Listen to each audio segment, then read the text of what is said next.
So, you've gotten really tired of all this ghastly, beastly CQC and decided you want to bring some ranged firepower to your loyal wars and try to return. It's free on Steam. However, you played Aya, you played Real, and you definitely had your fill of William and his ASMR experience with psychotics as you come in. No, you want range. You want danger. You want to hold your breath as you scout every patch of brush and check every corner before hunkering down and turning everything above someone's head into a fine mist. Above all, you want to embrace that ever-present fear that at any given time, you're going to be indistinguishable from the gravel on the driveway.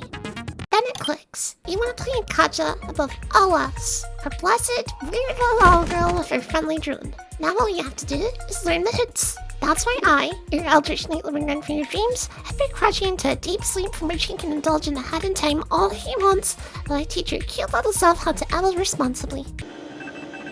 What the f*** do you think you're? Usual disclaimers. I'm not what you'd call an elite gamer. While I'm known to dabble in the ranked scene and actively stream this game, I'm gonna scream! A mostly casual player who doesn't have every single detail down to a decimal while drowning in spreadsheets. While it does mean that I live and breathe Katja and love her fluffy little face, it does mean I don't know how to optimize all of this. And I assume you also know that you turn a return vernacular like skill up, weapon mastery, and buff Carla, most of which except that last one will be brought up at some points along the guide. If you don't, go check out these videos for a modest explanation. Oh, and one more thing. If you struggle to understand me during this whole thing or just at points, please click the subtitles/CC button below to enable closed captions. You'll have an easier time understanding me for my speech impediment, I promise. All good? Okie dokie. With that, let's talk how to play Katja. Let's talk numbers first. Katja, among most of the cast, is decidedly fragile, even among the ranged cast in this game with one of the smaller HP pools in the cast. Since she's rocking that anti-material rifle, she's packing some higher attack power than other characters with similar jobs, like Rio. However, it naturally comes at the cost of low ammo count and lower attack speed. But honestly, who cares when you can avoid playing a conventionally attractive Japanese high schooler and live a creepy girl with a superiority complex? Speaking of, Katja's rifle character focuses on attack power and basic attacks, but since she gets the former from her own levels, her rifle mastery grants her attack speed and basic attack amplification, which does what it sounds like. Let's now head into what takes you from a gunner to a sniper. Skills.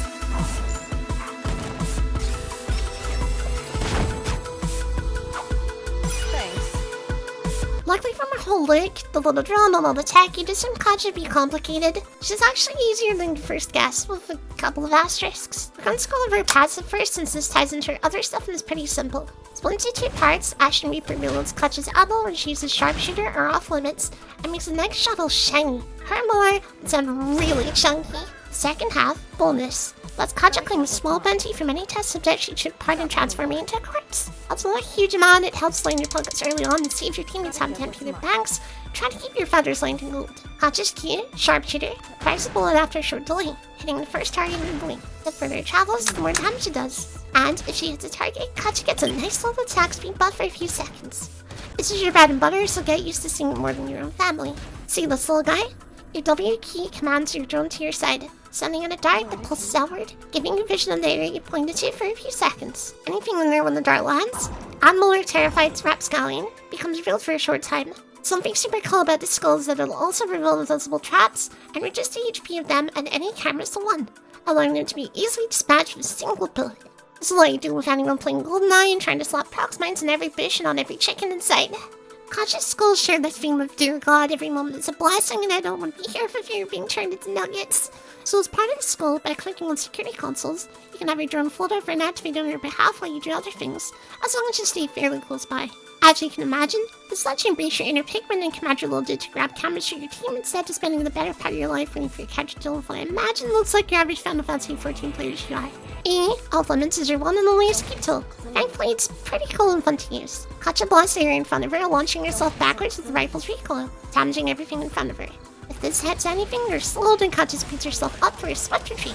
This also takes our precious little girl safely over walls, and it goes a decent distance too, so you can get creative with your jumps and find yourself some shortcuts that gamer's guts. Just remember it goes the opposite direction where you fire it, or you'll be flinging yourself a little elbow into the guys you're running from.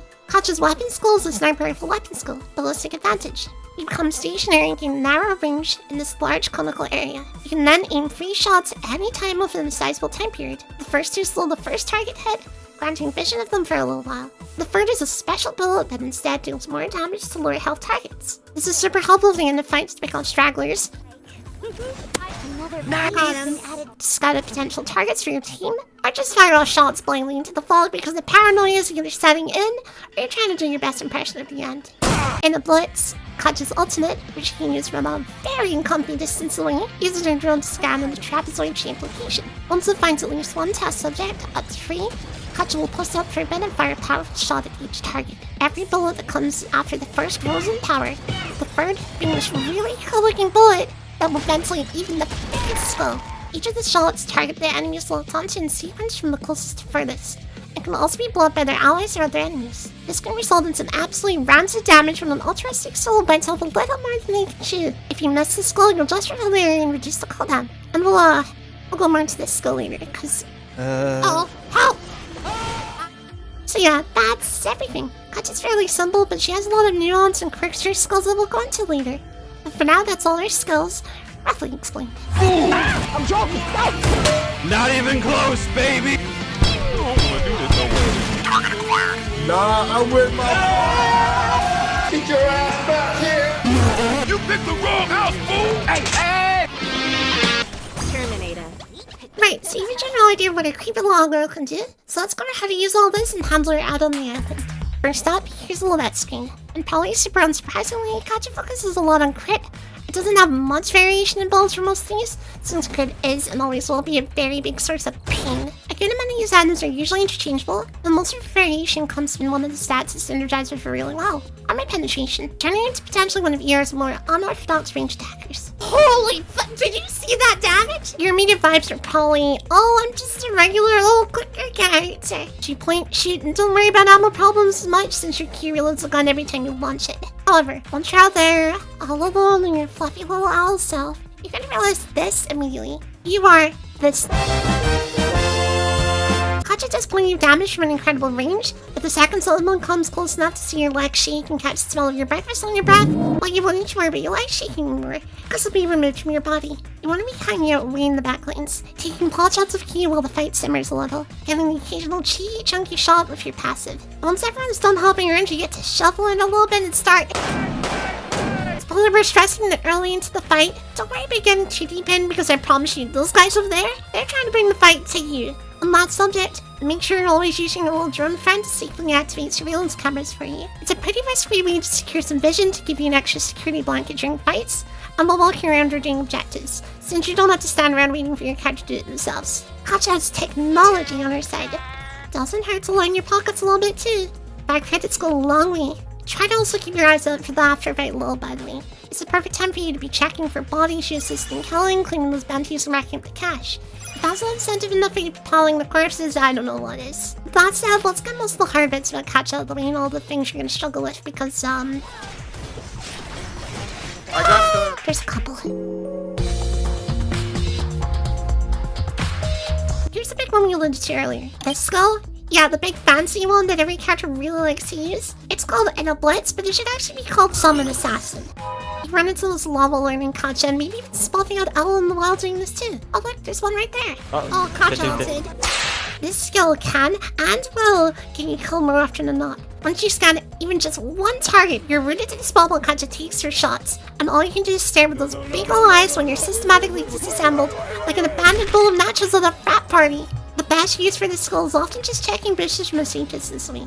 Worst case, you find nothing and lower the cooldown. Best case, you find someone, save your team from a potential ambush, and land some chunky damage on this nefarious ne'er-do-wells. If there's a Daniel or Kathy nearby, this skill is basically a killbind, so practice restraint and learn the effective ranges of everyone, their cat, even their grandma and her dual mobility scooter before pressing this. Once Katja gamer leans and locks in, they know where you are and can quickly free you from your mortal coil, so respect everyone. Secondly, you're about as durable as an actual owl when it comes to hammers and chainsaws and just as mobile on the ground, with only off limits to keep out the enemy team's clutches. Exercising caution and patience when using these kinda telling you how to keep yourself safe, besides your wonderful teammates who will hopefully be there for you when you're inevitably dogpiled by that angry Viking descendant. I fucked up. Hi.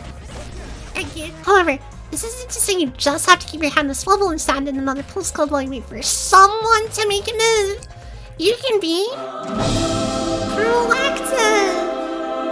I know, shocking. Your Q is about on par with a base attack at max rank. Letting you deal damage, poke and prod, and be incredibly irritating to provoke said Viking into rushing in and costing his teammates their lives because he thought he could try and kill you and get away with it. You also have access to remote capturing of surveillance consoles and your drone's long-distance scan, as well as your ultimate giving vision of the area you scan to. These let you do things with a single click that most characters need to spend a few seconds completely still to do. And keep an eye out for bushes, choke points, and those pesky Yankees preparing your coup de grace for the 17th time, while they pat themselves on the back for another masterful plan. You should also get used to using walls and vision in tandem to launch yourself over them with E after being jumped, and that's into a comfy little spot where you can start filling them holes. With careful positioning and coordination, you and your friends can try and keep them between pesky dangers, someone running you over with projectiles, or dare to attempt skipping neutral. A bulky ally like Estelle or Alonso are all this little owl could want. You have an insane amount of vision and distance-related abilities that can be used to constantly keep an arm's length between you and the baddies, so make use of them on your journey with your best friend.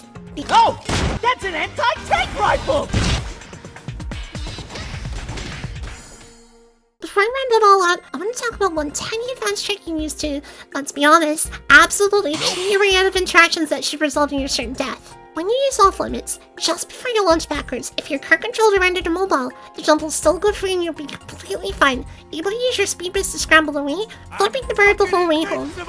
This is colloquially known as the E buffer tech, which is unimaginably boring, but fuck you, don't touch my character, you reprobate. My dad works in the neuron. It doesn't roll off the tongue, so E buffer tech it is. This thing can save you from Marx's burger flip, Nikki's full fury uppercut, and even Lonux's trademark kick when you get curious and poke the character with a chainsaw and more muscles than the seafood buffet. Keep your head out of that dish. These are typically death sentences. The mastery of this technique can basically completely rob someone of what otherwise would be a delicious owl-based meal. Don't worry about learning or relying on this technique too much as you start out though. Basic fundamentals will get you so much further in the long run, so practice those basics and you'll be fine and fluffy for eternity. At this point I'm first talking ear off like in the solo video, so hopefully you're doing okay. Thankfully, Katja's fairly simple, but with some nuance and smart play, she can become one of ER's most dangerous characters despite her lack of long legs. Making good use of her range and staying away from anyone with a knife or assault rifle will usually bring success with her, for the most part, so keep those wide eyes open, check every corner, check every corpse, and go ventilate some skulls. Hello! This is completely unscripted, but I just want to say thank you to everyone who's been supporting Crutchy's videos so far. The Loose Guide series has sort of just been a thing that Crutchy has started out of pure passion for this game, because as you can imagine, this game isn't crazy popular right now, and neither has Crutchy's channel been, so I appreciate you all doing your due diligence for this and this game. So hopefully you're all enjoying the thumbnails and enjoying the this video, and I apologize if you're struggling to understand me. Please make sure to go follow all of Crutchy's stuff, because he won't say it himself. And if you care about the stuff I do, then it's all in a little description thing or probably on screen somewhere. So yeah, go do all that stuff, and we'll see you on the island.